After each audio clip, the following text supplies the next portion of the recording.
If you need to cancel a pending Lyft transaction, follow these simple steps to ensure the process goes smoothly. Step 1. Open the Lyft app. Launch the Lyft app on your smartphone. Make sure you are logged into your account to access your ride history and transactions.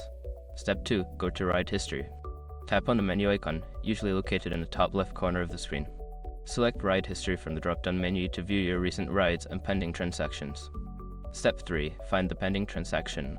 Scroll through your ride history to locate the pending transaction you wish to cancel. It will typically be marked as pending or in progress. Step 4. Select the transaction. Tap on the pending transaction to view more details. This will bring up options related to that specific ride. Step 5. Cancel the transaction. Look for the option to cancel the ride or transaction.